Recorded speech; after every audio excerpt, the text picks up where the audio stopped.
அதுதான் மாடு சுற்றி செங்கோட்டையன் வந்திருக்காரு களத்தில் இறங்கியிருக்காரு. அதை எப்படி பார்க்குறீங்க? ஏன்னா செங்கோட்டையனை சொல்லிட்டு இப்போ அதிமுக செய்திகளாகட்டும் பிரச்சனைகளாகட்டும் சுற்றிட்டு இருக்குது. செங்கோட்டையன் நீங்கள் எப்படி பார்க்குறீங்க? செங்கோட்டையன் கைப்பற்றுறதுக்கு வாய்ப்பு இருக்குது?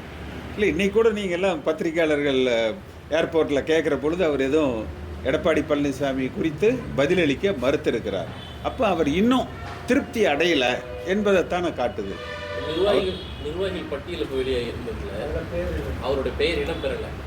அவர் வந்து ஒரு எம்ஜிஆர் காலத்தில் நீங்களெல்லாம் பயணித்த காலத்துலேருந்து ஒரு நீங்கள் பார்த்துருக்கூடிய நபர் திடீர்னு ஓரங்கட்டப்படுறாரான்னு ஒரு கேள்வி இருக்குது. தைரியம் இருந்தால் எடப்பாடி பழனிசாமி செங்கோட்டையனை நீக்கி பார்க்கட்டும்.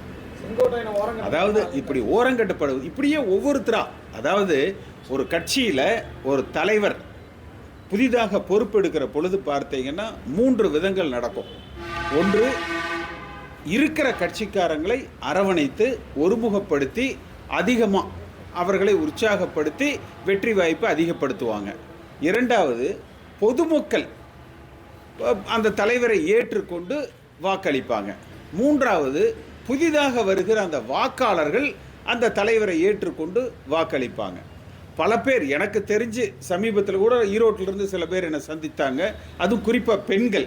அவர்களிடத்தில் நான் பேசுகிற பொழுது, அம்மா காலம் வரை நாங்கள் அதிமுகவுக்கு தான் வாக்களித்தோம். ஆனால் எடப்பாடி பழனிசாமி இந்த இயக்கத்தை ஒன்றுபடுத்த தவறுகிறார், சுயநலப்போக்கோடு நடந்து கொள்கிறார். அதனால் அவருக்கு வாக்களிப்பதற்கு எங்களுக்கு அவ்வளவு அம்மா காலத்தை போல எங்களுக்கு அது உற்சாகமாக இல்லை என்கிற கருத்தை தான் சொல்கிறாங்க. அதே போல் புதிதாக வந்திருக்கிற வாக்காளர்களும் அதே கருத்தில் தான் இருக்கிறாங்க. எல்லோரும் என்ன எதிர்பார்க்கிறாங்க? இந்த இயக்கம் ஒருங்கிணைக்கப்பட வேண்டும், ஒற்றுமைப்படுத்தப்பட வேண்டும். உலகத்துக்கே தெரியுது, ஒரு ஆளுக்கு மட்டும் அது புரிய மாட்டேங்குது, தெரிய மாட்டேங்குது. இல்லை, அது தெரிஞ்சாலும் கூட மீண்டும் திமுகவே ஆட்சிக்கு வர வேண்டும் என்று இவர் ஏதேனும் மறைமுக ஒரு ஒத்துழைப்பு கொடுக்கிறாரோ என்று தான் அதிமுக கட்சியில் இருக்கிற அடிமட்ட தொண்டர்களே பேசுகிறாங்க. தைரியம் இருந்தால் நீக்கி பார்க்கட்டும்னா நீக்கினா என்ன ஆகும்? நீக்க ஏன் தயங்குறாங்க? சம்திங் அந்த மாதிரி நீக்கினா எடப்பாடி பழனிசாமி தலைமை இருக்காது.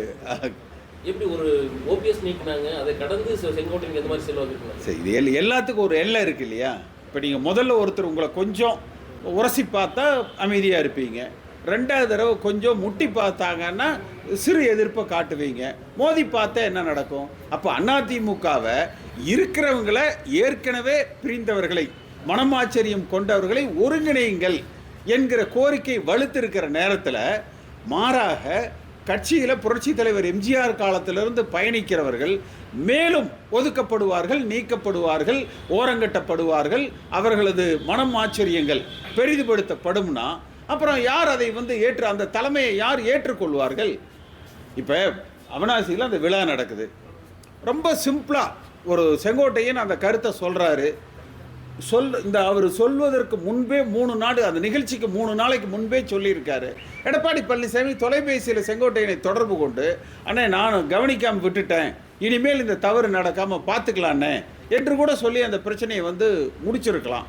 அப்போ அது மட்டுமே பிரச்சனை அல்ல. அது இல்லாமல் பல அதிருப்திகள்.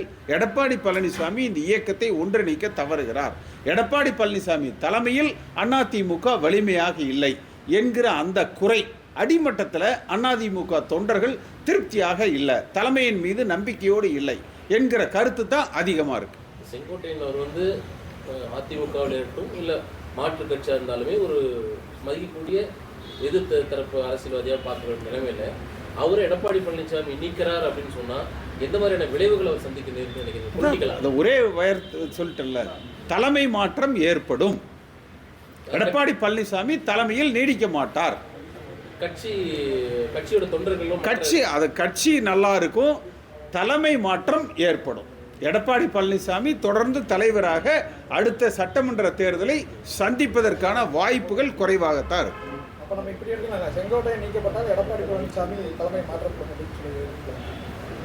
இல்லை, இந்த அதிருப்திகள் இப்போ செங்கோட்டையன் ஒருவர் ஆரம்பித்திருக்கிறார்.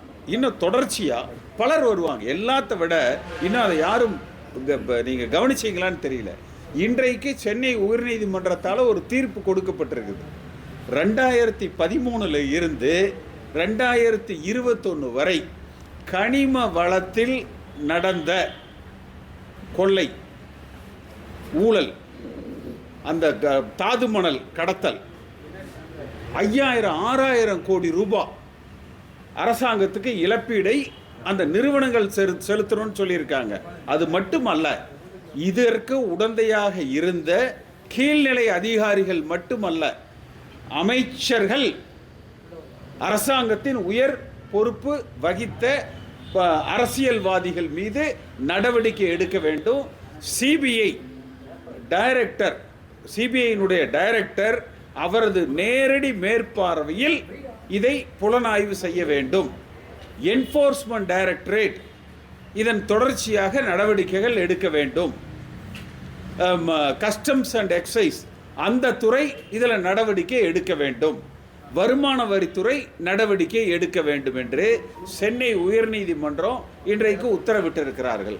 2013 இருந்து 2021 வரை இதற்கு பொதுப்பணித்துறை, கனிம வளத்துறை, தொழில்துறை, ரெவின்யூ, அப்போ இதற்கு பொறுப்பாளர்களாக இருந்த இந்த அமைச்சர்கள் நிச்சயமாக இது குறித்த அந்த விசாரணையை அவர்கள் சந்திக்க வேண்டியது இருக்கும்.